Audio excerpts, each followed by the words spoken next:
Atlantic হল পৃথিবীর দ্বিতীয় বৃহত্তম মহাসাগর। এই মহাসাগরটি পৃথিবী পৃষ্ঠের 5 ভাগের 1 ভাগ এলাকা জুড়ে বিস্তৃত। আটলান্টিক মহাসাগরের রহস্যময় বৈচিত্র্য ও বিভিন্ন সময়ের জাহাজ দুর্ঘটনা বিজ্ঞানী ও গবেষকদের কাছে এখনও এক বিস্ময়। 1912 সালে বিশ্বখ্যাত টাইটানিক জাহাজডুবির ঘটনাটি ঘটেছিল উত্তর আটলান্টিকে। তাছাড়া এই মহাসাগরটি বারমুডা ট্রায়াঙ্গুলারের রহস্যের জন্য সবসময় আলোচনায় থাকে। বিশ্বের 5টি মহাদেশ ও শতাধিক দেশ আটলান্টিক মহাসাগরের তীরে অবস্থিত। আজকের এই পর্বে আমরা জানব পৃথিবীর দ্বিতীয় বৃহত্তম মহাসাগর আটলান্টিক সম্পর্কে।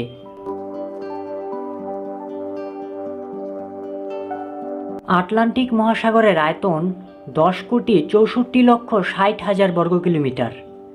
এই মহাসাগরটি এতই বড় যে রাশিয়ার মতো 6টি বিশাল দেশকে একত্র করে এর মধ্যে অনায়াসে ডুবিয়ে দেয়া যাবে। আর যদি বাংলাদেশের সাথে তুলনা করি তবে বাংলাদেশের মতো 721টি দেশ একত্র করলে তবেই এই মহাসাগরের সমান হবে। এই মহাসাগরটি উত্তর দক্ষিণে উত্তর মহাসাগর থেকে দক্ষিণ মহাসাগর পর্যন্ত বিস্তৃত। দক্ষিণ আমেরিকার কেপ ফোনের কাছে আটলান্টিক মহাসাগর প্রশান্ত মহাসাগরের সাথে মিশেছে এবং আফ্রিকার দক্ষিণে কেপ আগুলহাসের কাছে আটলান্টিক মহাসাগর ভারত মহাসাগরের সাথে একত্রিত হয়েছে। এই মহাসাগর ডেনমার্ক প্রণালী, গ্রিনল্যান্ড সাগর, নরওয়েজিয়ান সাগর ও বারেন সাগরের মধ্য দিয়ে উত্তর মহাসাগরের সাথেও সংযুক্ত রয়েছে। উত্তর আমেরিকা, দক্ষিণ আমেরিকা, ইউরোপ, এশিয়া এবং আফ্রিকা এই 5টি মহাদেশের 133টি দেশ আটলান্টিক মহাসাগরের তীরে অবস্থিত। এই দেশগুলো সরাসরি আটলান্টিক মহাসাগর ব্যবহার করে জাহাজের মাধ্যমে তাদের প্রয়োজনীয় পণ্য আমদানি রপ্তানি করে থাকে। আটলান্টিক মহাসাগরের উপকূলীয় এলাকার আয়তন 1,11,866 কিলোমিটার। আটলান্টিকের গড় গভীরতা 3,646 মিটার বা 11,962 ফুট। পুয়ের্তো রিকো ট্রেঞ্চ হচ্ছে এই মহাসাগরের সবচেয়ে গভীরতম এলাকা, যা পরিচিত মিলাওয়াকি দ্বীপ নামে। এর গভীরতা 8,376 মিটার বা 27,880 ফুট। প্রতিধ্বনি প্রযুক্তির সাহায্যে এক ব্রিটিশ নাগরিক সর্বপ্রথম এর গভীরতা নির্ণয় করেছিলেন। এই মহাসাগরে বিদ্যমান মোট পানির পরিমাণ 31,04,10,000 ঘন কিলোমিটার। আটলান্টিক মহাসাগরের সবচেয়ে বড় দ্বীপ হল গ্রিনল্যান্ড। গ্রিনল্যান্ড দ্বীপটি বাংলাদেশের 15 গুণ বড়। আটলান্টিক মহাসাগরই প্রথম কোনো মহাসাগর যা জাহাজের সাহায্যে অতিক্রম করা হয়েছিল। তার আগে আর কোনো মহাসাগর অতিক্রম করা সম্ভব হয়নি। পরবর্তীতে বিমান আবিষ্কার হওয়ার পর বিমানের সাহায্যে পাড়ি দেওয়া প্রথম কোনো মহাসাগরও এই আটলান্টিক। 1919 সালে জন আলকক ও আর্থার ব্রাউন নামে 2 বৈমানিক আটলান্টিকের উপর দিয়ে উড়ে কানাডা থেকে আয়ারল্যান্ডে যাওয়ার মাধ্যমে প্রথমবারের মতো বিমানযোগে কোনো মহাসাগর পাড়ি দেন। আটলান্টিক মহাসাগরে বেশ কিছু সাগর ও উপসাগর রয়েছে। এদের মধ্যে বাল্টিক সাগর, কৃষ্ণ সাগর, উত্তর সাগর, নরওয়েজিয়ান সাগর, ভূমধ্য সাগর, ক্যারিবীয় সাগর এবং মেক্সিকো উপসাগর অন্যতম। অ্যামাজন নদী, নাইজার নদী, কঙ্গো নদী ও রাইন নদীর মতো প্রধান প্রধান নদীগুলোর পানি প্রত্যক্ষ বা পরোক্ষভাবে এই মহাসাগরে পতিত হয়। 2টি সাগর অথবা 2টি বিশাল জলরাশিকে সংযোগকারী সরু জলপথকে বলে প্রণালী। আটলান্টিক মহাসাগরে একাধিক প্রণালী রয়েছে। এগুলোর মধ্যে উল্লেখযোগ্য হল ডেনমার্ক প্রণালী, নাজেলান প্রণালী, ফ্লোরিডা প্রণালী ও ডোবার প্রণালী। ইংল্যান্ড ও ফ্রান্সের মধ্যে ডোবার প্রণালী বিশ্বের সবচেয়ে ব্যস্ত সমুদ্র প্রণালী। এখান দিয়ে প্রতিদিন প্রায় 400টি বাণিজ্যিক জাহাজ যাতায়াত করে। আটলান্টিকের জল সময় ও স্থানভেদে বরফেও পরিণত হয়। অক্টোবর থেকে জুন মাস পর্যন্ত আটলান্টিক মহাসাগরের ল্যাব্রাডর সাগর, বাল্টিক সাগর ও ডেনমার্ক প্রণালী বরফে ঢাকা থাকে। আটলান্টিক মহাসাগরের অর্থ অ্যাটলাসের সমুদ্র। নেভিগেশন এবং জ্যোতির্বিজ্ঞানের গ্রিক দেবতা অ্যাটলাসের নাম অনুসারে আটলান্টিক নামের উৎপত্তি।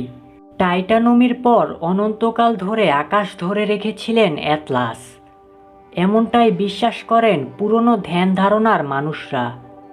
19 শতকের মাঝামাঝি পর্যন্ত দক্ষিণ আটলান্টিককে বলা হতো ইথিওপিয়ান মহাসাগর, আর এই শব্দটির জন্ম প্রাচীন ইথিওপিয়া থেকে।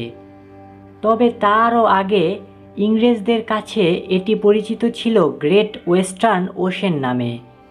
তবে আটলান্টিক পুরনো বিশ্ব থেকে নতুন বিশ্বকে আলাদা করেছে, এমনটাই বিশ্বাস করেন ইউরোপিয়ানরা। আটলান্টিক মহাসাগর প্রাকৃতিক সম্পদের প্রাচুর্যতার জন্য বিখ্যাত। আটলান্টিক তীরবর্তী দেশগুলোর অর্থনৈতিক উন্নয়নে মহাসাগরটি উল্লেখযোগ্য অবদান রেখেছে। উত্তর সাগর, ক্যারিবীয় সাগর ও মেক্সিকো উপসাগরের প্রাকৃতিক গ্যাস ও অপরিশোধিত তেল এবং মূল্যবান পাথরের প্রাচুর্যতা রয়েছে। কিউবা ও ফ্লোরিডা কিস দ্বীপপুঞ্জের মধ্যবর্তী ফ্লোরিডা প্রণালী পেট্রোলিয়াম ও প্রাকৃতিক গ্যাসের জন্য বিখ্যাত। ফ্লোরিডা প্রণালীর উত্তর কিউবা অববাহিকায় প্রায় 87 কোটি ঘনমিটার পেট্রোলিয়াম ও 9.8 ট্রিলিয়ন ঘনমিটার প্রাকৃতিক গ্যাস থাকার সম্ভাবনা রয়েছে। আটলান্টিক মহাসাগরে সোনার খনিও আছে, কিন্তু তা উত্তোলনের মাধ্যমে বাণিজ্যিকভাবে লাভবান হওয়ার কার্যকর পদ্ধতি এখনও আবিষ্কার হয়নি। মৎস্য সম্পদের প্রাচুর্যতার জন্য আটলান্টিক মহাসাগরের বেশ সুখ্যাতি রয়েছে। সামুদ্রিক মৎস্য সম্পদের দিক থেকে আটলান্টিক মহাসাগরের অবস্থান দ্বিতীয়। বিশ্বের মোট মাছের প্রায় 25% আটলান্টিক মহাসাগর থেকে আসে। আটলান্টিকের সৌন্দর্যকে কেন্দ্র করে ক্যারিবিয়ান উপকূল, ফ্লোরিডা বিচ এবং মিয়ামি বিচে বিরাট লাভজনক পর্যটন শিল্পের বিকাশ ঘটেছে। অন্যান্য মহাসাগরের পানি নীল দেখালেও আটলান্টিকের পানি দেখতে অনেকটাই সবুজ রঙের। আটলান্টিক মহাসাগরের তলদেশে মৃত জলজ উদ্ভিদ থেকে এক ধরনের হলুদ রঙের রঞ্জন পদার্থ নিঃসরিত হয়ে সমুদ্রের সাথে মিশে পানির রং সবুজ করে তোলে। এছাড়া আটলান্টিকের পানিতে সূর্যের 7টি রঙের মধ্যে সবুজ রঙটি বেশি বিচ্যুতি হয়, ফলে আটলান্টিক মহাসাগরের পানির রং নীলের পরিবর্তে সবুজ দেখায়। আটলান্টিকের পানি অত্যন্ত লবণাক্ত। এর জলের পৃষ্ঠদেশের তাপমাত্রা 4 ডিগ্রি থেকে 30 ডিগ্রি পর্যন্ত ওঠানামা করে। আটলান্টিক মহাসাগর শক্তিশালী ঘূর্ণিঝড় সৃষ্টির উৎস হিসেবে পরিচিত। গ্রীষ্ম ও শীতকালে উত্তর আটলান্টিকের পশ্চিম অংশে ঘূর্ণিঝড় হারিকেনের প্রবণতা অধিক হারে লক্ষ্য করা যায়। ঘূর্ণিঝড় সমূহ সাধারণত আফ্রিকার কেপ ভার্দে উপকূল হতে বিস্তৃতি লাভ করে পশ্চিমে ক্যারিবীয় সাগরের দিকে ধাবিত হয়। উত্তর আটলান্টিকে সবচেয়ে বেশি ঘূর্ণিঝড় দেখা যায় সেপ্টেম্বর মাসে। আটলান্টিক মহাসাগরের তলদেশের কিছু কিছু জায়গার পরিবেশ বেশ বৈচিত্র্যময়। এরম রয়েছে সমৃদ্ধ ইকোসিস্টেম। সেখানে রয়েছে নানা রকমের কোরাল ও স্পঞ্জ সহ বিচিত্র সব প্রাণী। অ্যাটলাস নামের একটি প্রকল্পের অধীনে ব্রিটিশ বিজ্ঞানীদের নেতৃত্বে এ মহাসাগরের রহস্য উন্মোচনের চেষ্টা চলছে। তার সাথে কাজ করছে উত্তর আমেরিকা ও ইউরোপের আরও 24টি প্রতিষ্ঠান। তবে আটলান্টিক মহাসাগরে বেশি পরিমাণে জাহাজ চলাচলের কারণে এর পানিতে বিপুল পরিমাণ রাসায়নিক দ্রব্য মিশছে, যা জলজ প্রাণী ও উদ্ভিদকুলের জন্য দিন দিন মারাত্মক হুমকি হয়ে উঠেছে। বিশ্ব বাণিজ্যের ক্ষেত্রে আটলান্টিক মহাসাগর অত্যন্ত গুরুত্বপূর্ণ ভূমিকা পালন করে। সমুদ্রপথে ইউরোপের সাথে আমেরিকার পণ্য পরিবহনের ক্ষেত্রে আটলান্টিকের বিকল্প নেই। একইভাবে এশিয়া ও আফ্রিকার সাথে আমেরিকার বাণিজ্যের ক্ষেত্রে আটলান্টিক মহাসাগর অত্যন্ত গুরুত্বপূর্ণ। আন্তঃমহাদেশীয় সমুদ্র বাণিজ্য চালু হওয়ার পর থেকেই পণ্য পরিবহনের ক্ষেত্রে আটলান্টিক মহাসাগরের ব্যবহার প্রতিনিয়ত বৃদ্ধি পাচ্ছে। আর তাই আটলান্টিক মহাসাগরকে কেন্দ্র করে গড়ে উঠেছে বহু বন্দর ও পোতাশ্রয়। এগুলোর মধ্যে উল্লেখযোগ্য হল মিশরের আলেকজান্দ্রিয়া, স্পেনের বার্সেলোনা, আমেরিকার নিউ ইয়র্ক, ডেনমার্কের কোপেনহেগেন, রাশিয়ার সেন্ট পিটার্সবার্গ, জার্মানির হামবুর্গ এবং ব্রিটেনের লন্ডন ইত্যাদি। আটলান্টিক মহাসাগরের বাণিজ্যিক গুরুত্বের পাশাপাশি বেড়েছে এর জলের নিরাপত্তা ঝুঁকি। সাম্প্রতিক সময়ের জলদস্যুতা আটলান্টিকের সমুদ্রপথকে বিপজ্জনক করে তুলেছে। 2014 সালে গিনি উপসাগরে প্রায় 41টি বাণিজ্যিক জাহাজ জলদস্যু কর্তৃক আক্রমণের শিকার হয়েছে।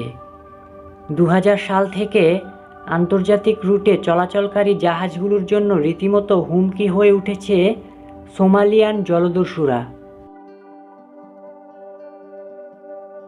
আজকের ভিডিও এই পর্যন্তই। ভিডিওটি ভালো লাগলে লাইক দিন এবং এমন আরও ভিডিও পেতে চ্যানেলটি সাবস্ক্রাইব করুন এবং দেখতে থাকুন এই চ্যানেলের অন্যান্য ভিডিওগুলো।